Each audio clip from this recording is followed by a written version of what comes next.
Welcome, my name is Tor. I'm from the mountains in Norway and I'm a wannabe Viking marketer. But I also am a spiritual, very spiritual, enthusiastic growth hacker, I guess. This video will actually tell you how you can manifest your dream life and how you can recode your body on a cellular level in order to achieve that. So it's a long-winded one, but I have a very strong sensation that if you stay for the end, you are going to learn something pretty transformational.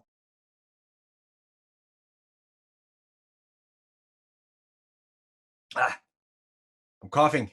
Might be the COVID. I'm at the point in my life where I just want to share my knowledge.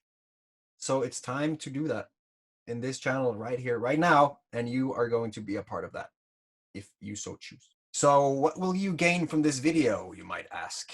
Well, throughout my journey, I went from $4 million in debt and I lost my family to deportation and I was basically on the bottom of my life. I had nowhere to go. I thought that I wanted to basically end it all several times.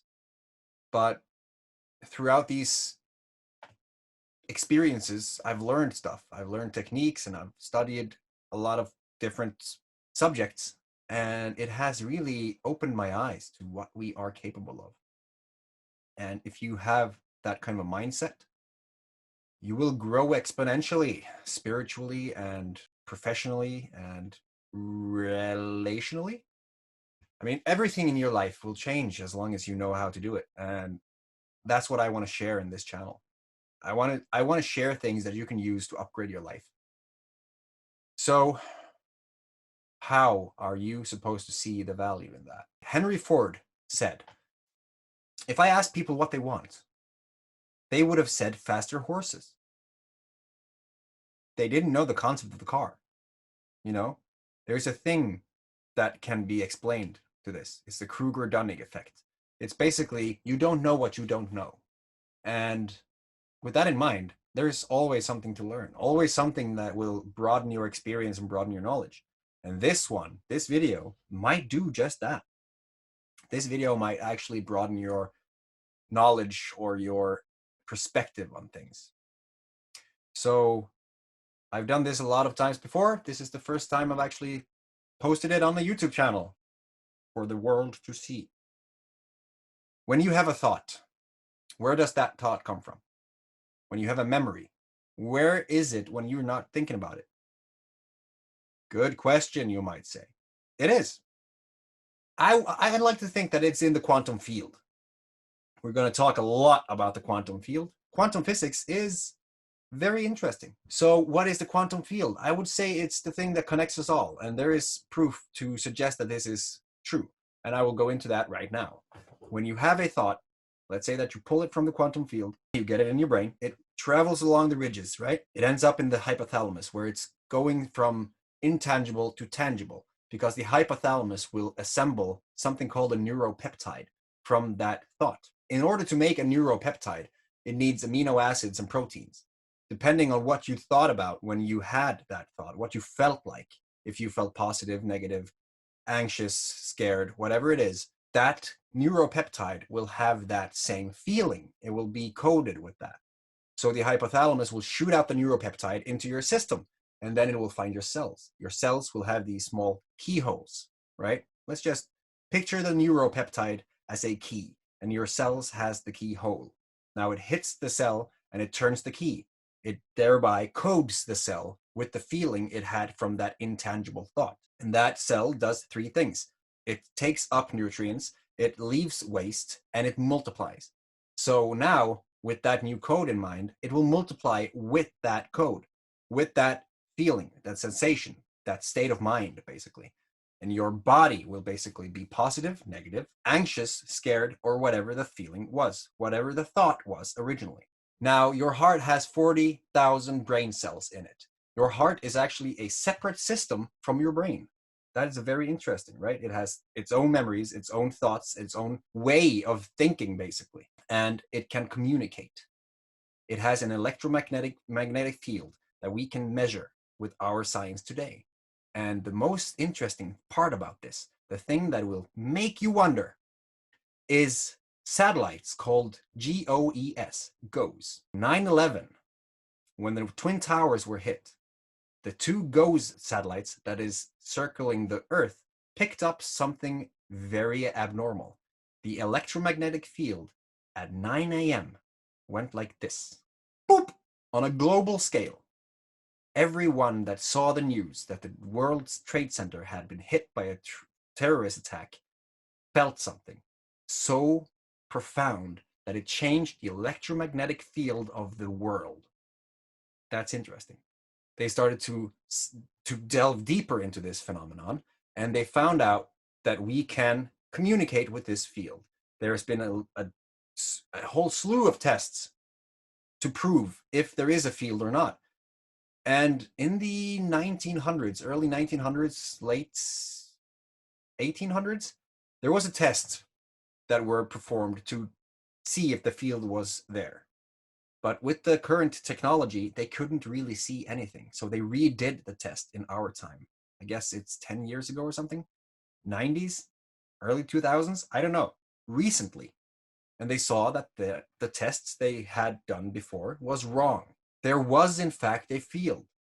That field is everything. We're connected to this field. The atoms in the air, basically. The atoms that makes up everything. This is where things get interesting, because if you have a thought that came from the intangible, basically came from that quantum field, right? It got processed through your hypothalamus and you got coded within your cells and your system. And then you start to feel and express this through your electromagnetic field. And you're communicating with that field, with a space. Now, if every one of us, everything is connected to this, then what you're feeling will communicate somehow. In 400 AD, Emperor Constantine removed some pages from the Bible. It's called the Nag Hammadi Library. It was found later in 1945, I think, and sold to the Egyptian Museum of Cairo in 1947, if I'm not completely mistaken. They are there today.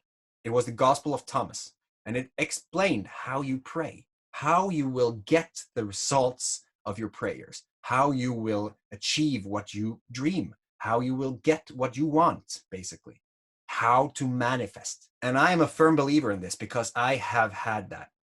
I had $4 million in debt. I lost my family, but I got them all back. And now I live debt-free in nature with my family by my side. And I do a job that I chose and I'm made by myself. And I'm fulfilled. I love everything about my life. And it started after I began these techniques, this meditation and this connecting to the universe. That's very interesting because I was a skeptic. Now people can tell me whatever they want. As long as you've experienced something firsthand, it's going to take a lot to disprove what you know, right? So they were found again in Nag Hammadi. Those texts, when they were removed from the Bible, they took the power from the reader and put it in the Bible, so that the Bible were the one that was responsible for achieving or giving you what you desired. After that, well, you know the story.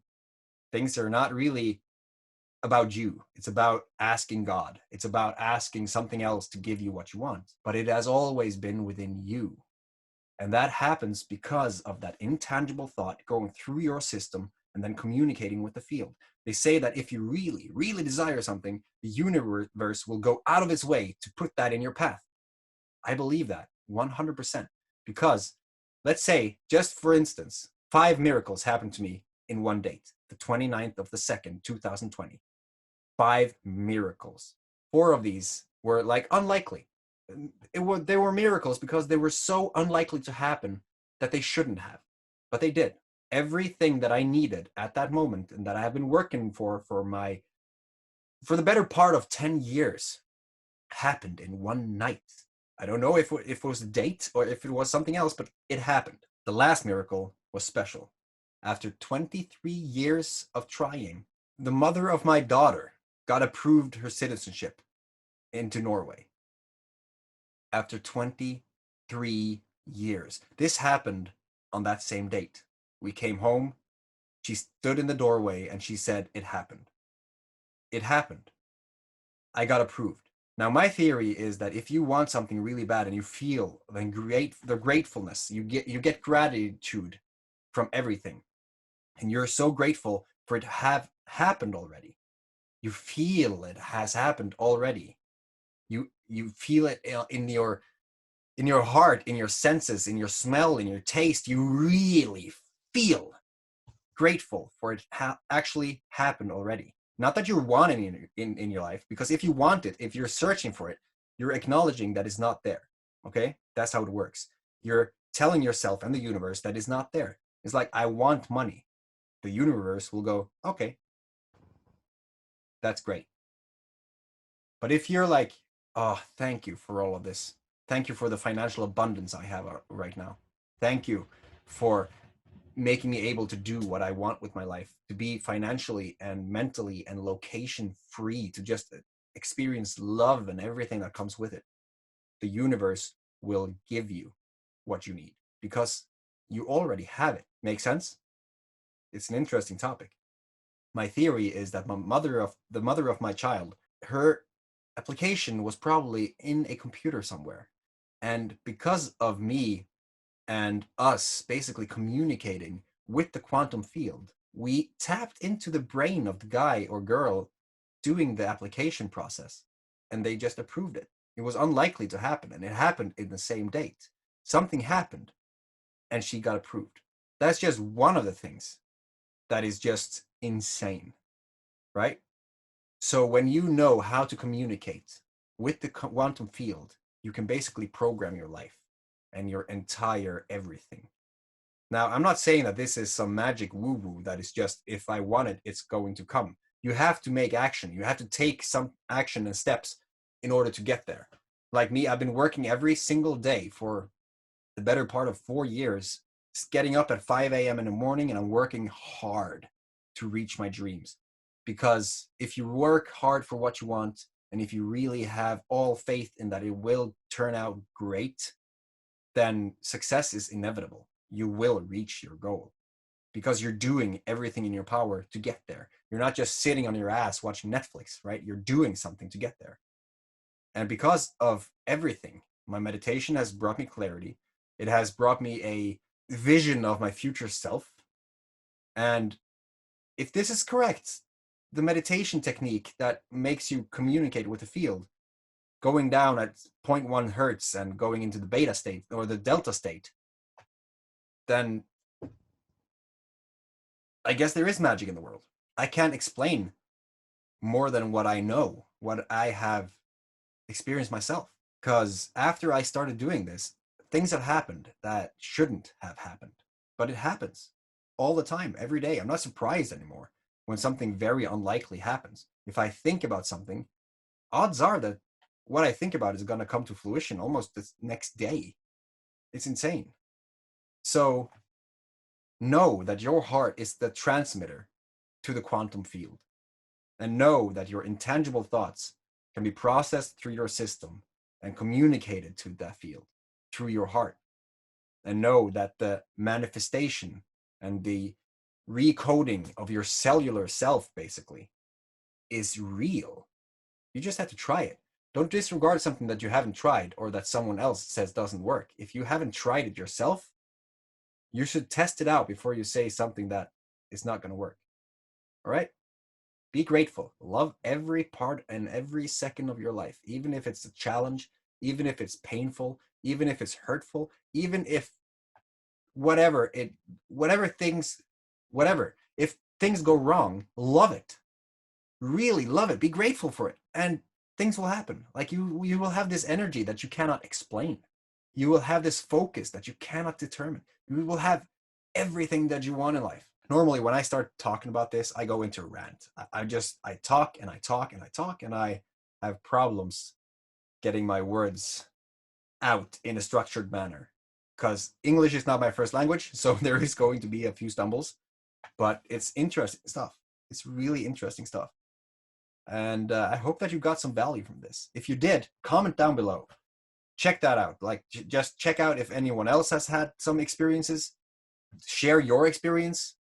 Share your thoughts, your theories as to how this happens.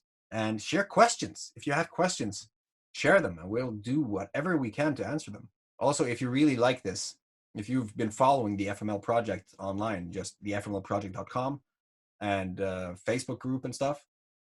If you like what we do, please consider going to the Patreon page, patreon.com/the FML project, because we want to bring you value, and we are trying to do it in a free or as cheap as possible. We're trying to help you as cheap as possible, but it's hard. If I focus everything I can on the free stuff, it's hard to keep everything else afloat, because I feel the need to share this knowledge. And I know that people are charging in the thousands of dollars for a lot of the things that I'm sharing. So I don't know. I guess I'm going against the current on this one, but it's going to help a lot of people. And if you just stay tuned, we're going to share a lot of other ideas, and you're going to have life-changing events happening to you. And I can't wait to hear your story. So yeah, first video off.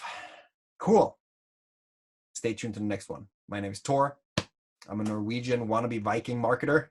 And I'm a spiritual enthusiast, I guess you can call me. And I look forward to the rest of this journey. It's going to be amazing. Have a great day.